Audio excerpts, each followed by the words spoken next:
Dante, together with his faithful guide Virgil, and Statius the Roman poet, they met after his purgation was completed on the mountain, have just emerged through the fierce wall of fire that encircles the final terrace, and after a night's sleep, they have awoken into the dawn of a new day in the earthly paradise. Not yet heaven, not the sParadiso, but the biblical Garden of Eden, from which everything first fell away. For those who return here, says Luke, it is a place of passage, a gateway to the stars. This is where Virgil has been tasked to bring Dante, and this is where he will finally be reunited with Beatrice, his beloved, the one he has adored since the age of 9, when he first set eyes upon her in Florence. And crucially for us, and the reason for beginning here, is that this is where Dante, and where we, the readers, will finally understand the reason and the necessity for his harrowing descent into the inferno and his steep climb up the mountain to this precise location. So let's zoom in to Canto 28 of the Purgatorio in anticipation of this great reunion. Now Dante and his companions marvel at the beauty of the dark, lush trees and sparkling streams, and are keen to explore that forest, dense, alive with green divine, which tempered the new day before my eyes. Without delay I left behind the rise, Dante tells us, and took to the plain, advancing slowly, slowly across the ground, where every part was fragrant. This divina foresta spessa e viva, this forest dense, alive with green divine, is clearly a counterpart to the dark wood, the selva oscura in Inferno 1. But the shocking truth is, there is only one forest. As Helen Luke explains, when we are cut off from our wholeness, stumbling about in the darkness at the mercy of unconscious forces, the once innocent forest becomes dark, threatening and destructive, as it was for Dante at the start. I cannot rightly say how I entered in. I was so full of sleep, he told us. It is a hard thing to speak of, how wild, harsh, and impenetrable that wood was, so that thinking of it recreates the fear. It is scarcely less bitter than death. What a contrast between these two accounts, and yet as Luke continues, thus it is with all archetypes. They have both light and dark aspects. It is the attitude, she asserts, the degree of wholeness within each human being which determines the impact upon them.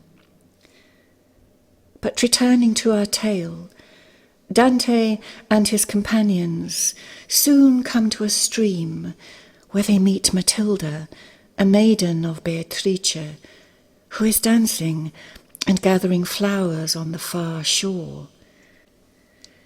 She greets them and explains that there are 2 rivers in the garden, the Lethe before them and the Eunoi, and both are of great importance, for one causes forgetfulness, whilst the other brings remembrance. The poets then hear singing, and witness a magnificent procession on the other side of the stream. They do not know it yet, but the approaching pageant precedes Beatrice's triumphant arrival. What we are about to see is the great focal point of the Commedia, and it is set out for us with all the theatricality, all the ritual, beauty, dignity, and anticipation of a sacred or numinous revelation. It is the moment Dante has longed for, since the beloved lady was taken from him in death, a loss from which he has never recovered. It is the promise he has held and cherished throughout his long journey. In a cloud of flowers, then, he writes, borne aloft by angels, all of whom were singing Benedictus qui venis, blessed art thou that comest, and scattering flowers above and around, a lady appeared to me, crowned with olive leaves over a white veil, dressed in colours of living flame beneath a green cloak. At last he can look upon her once more, the one he has always loved with all of his heart. She will replace Virgil now and guide him to the heights of heaven's bliss, but not, and this is the great surprise, not before she has admonished him for his sins. Upon seeing her approach from across the water, Dante can hardly believe his eyes, but he knows at once it is she, for he is utterly enraptured, just as he was way back as a young boy, and he turns to Virgil as a child might turn to a mother for reassurance. There is barely a drop of blood in me that does not tremble, he tells him. I know the tokens of the ancient flame. But Virgil is no longer there. He had left us bereft of himself. Dante says, O Virgil, sweetest father, Virgil, to whom I gave myself for my salvation. And those who know the Commedia at all will know just how true this is. And so, even amidst the great joy of Beatrice's arrival, he cannot prevent his eyes from turning dark again with tears. Dante, the lady begins curtly, and it is the only time in the entire poem when his name is spoken. Dante, non piangere, do not weep because Virgil goes, since you must weep soon for another reason.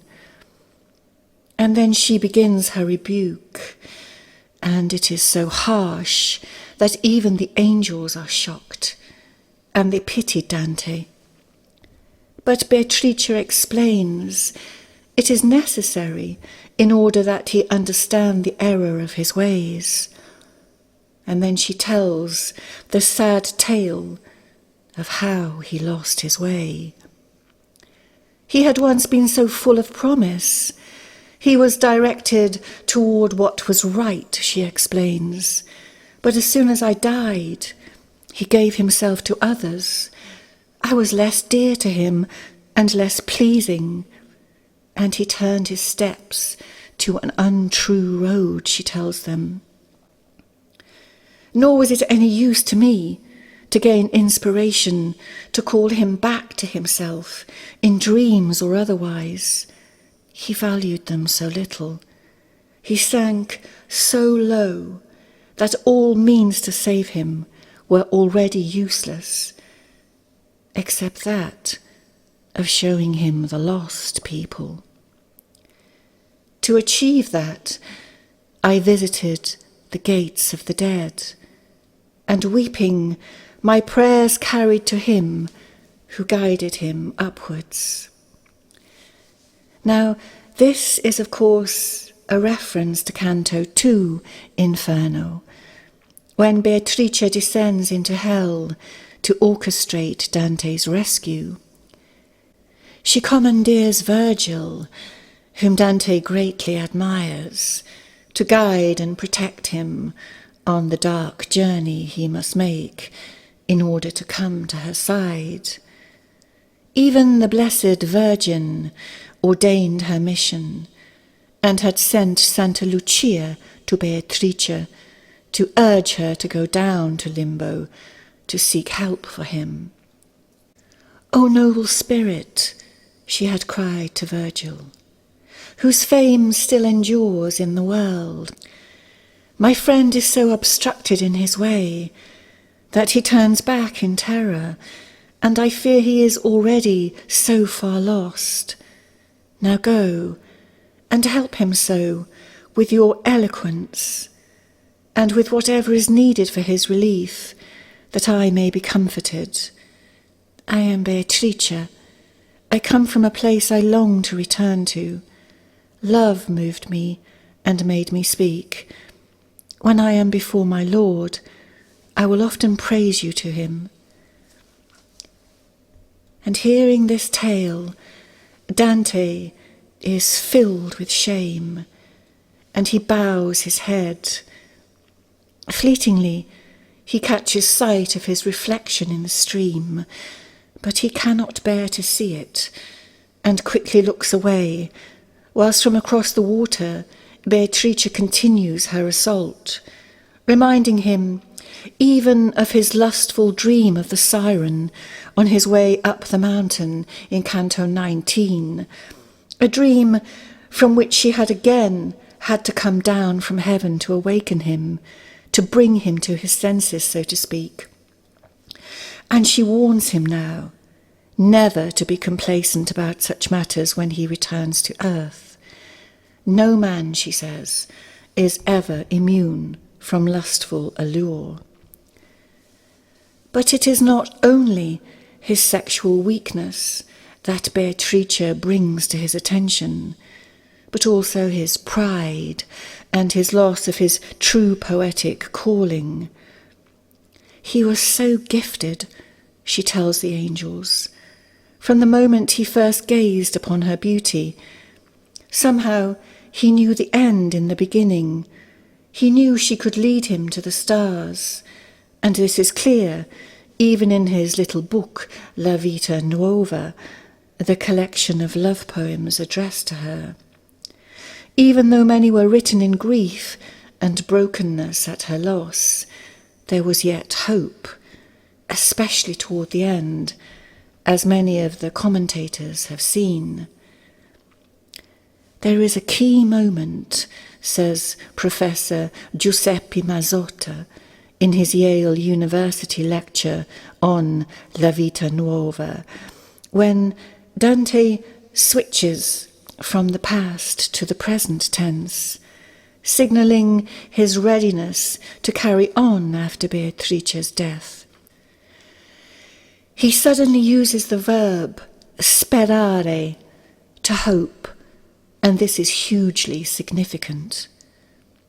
He ends the book by expressing his desire to elevate his passion to another level completely, to move beyond the limitations of what we might call a courtly love, to a sacred love that could bring him to heaven's door.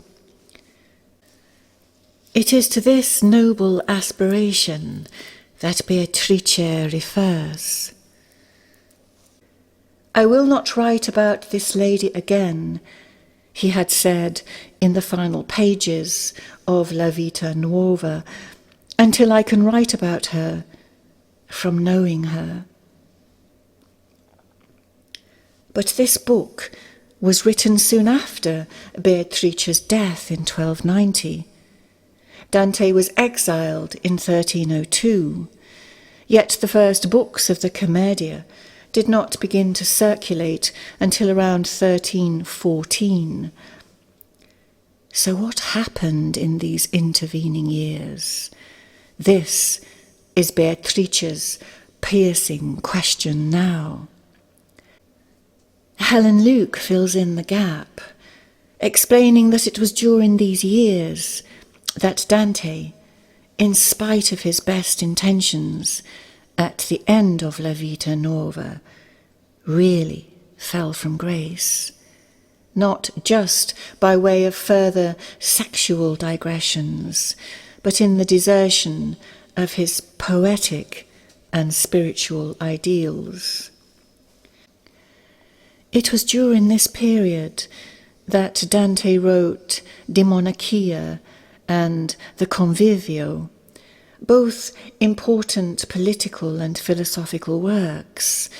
But as Dorothy Sayers points out, Dante displays all the same qualities of the later Commedia, his genius and supreme gift as a writer, but none of the humility.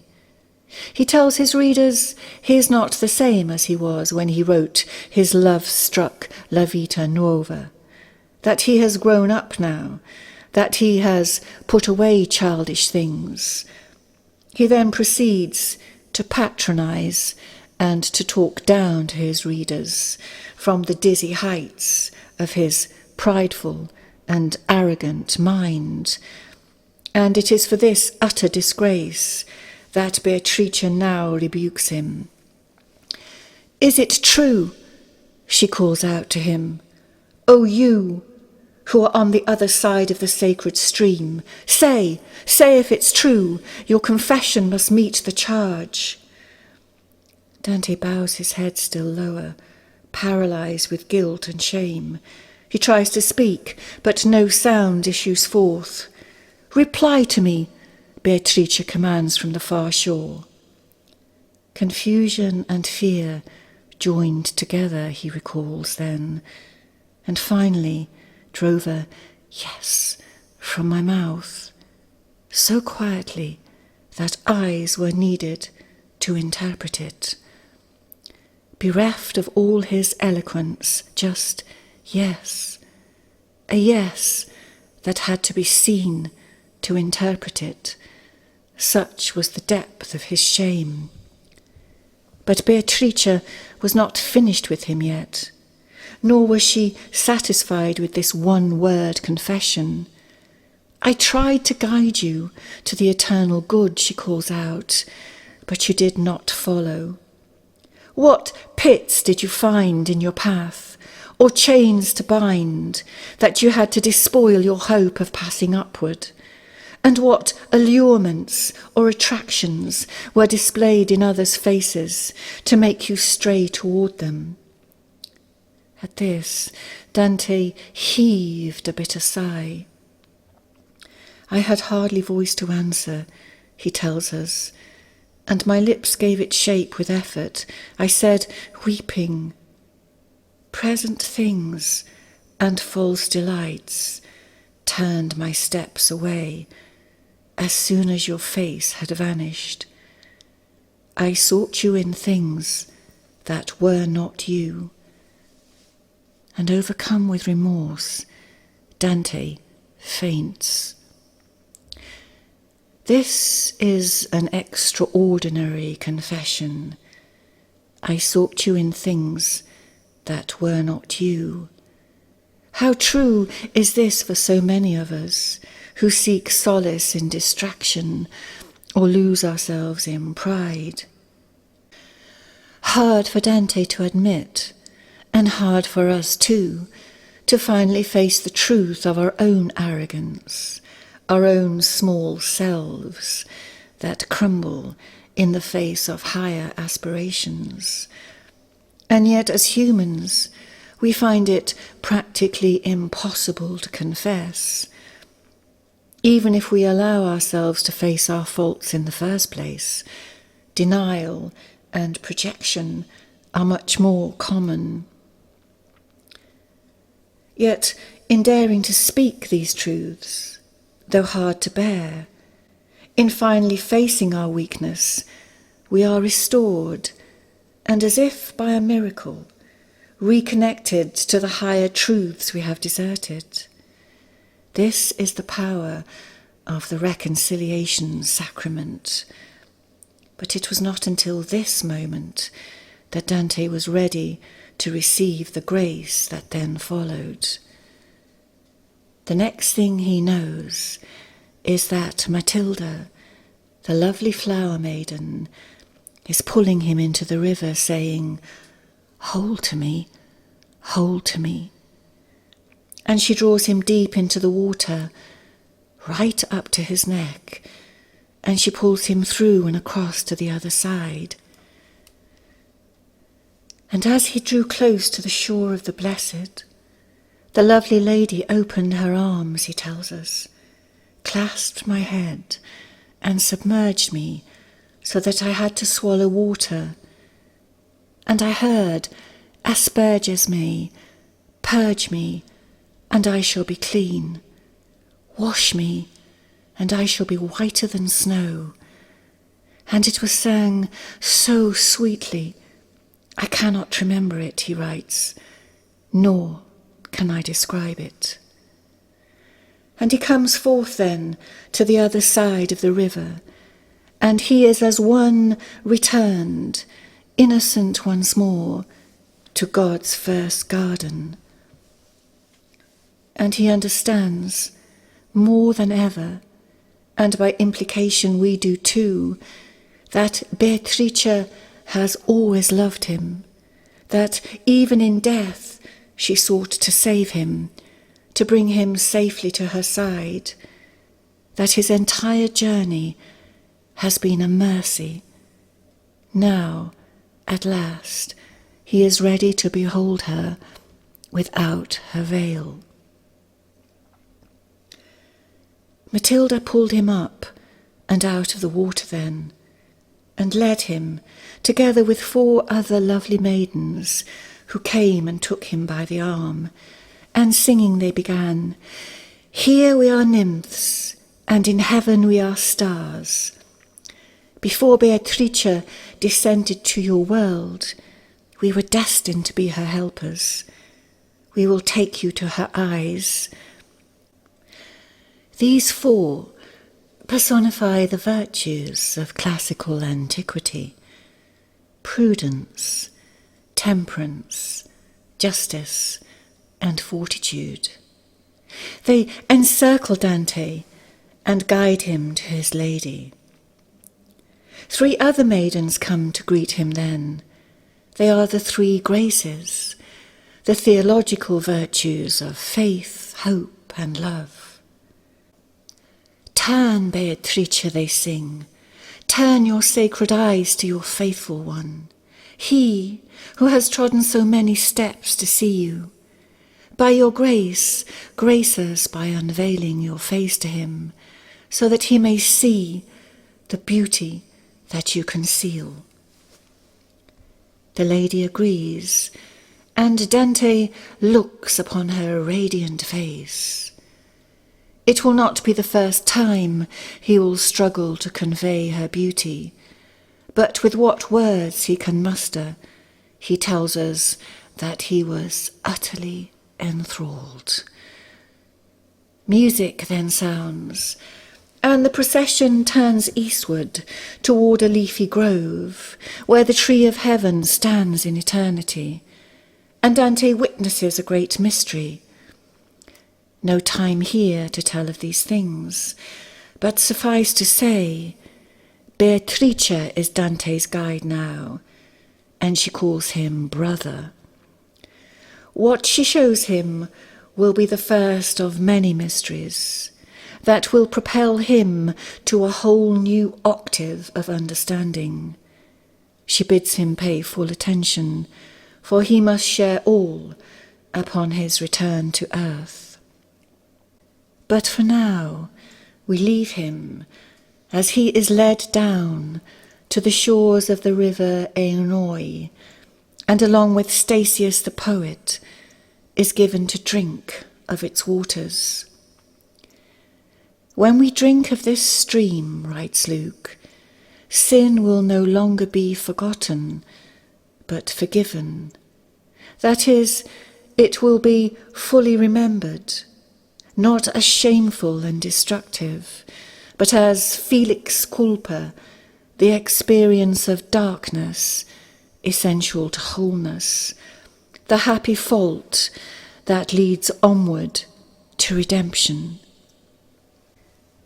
Reader, if I had more space to write, Dante concludes, I would speak, partially at least, about that sweet drink, which would never have sated me.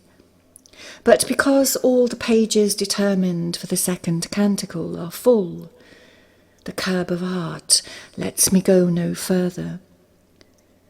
I came back from those most sacred waves remade, as fresh plants are, refreshed with fresh leaves, pure and ready to climb to the stars. Puro e pronto a scalare le stelle.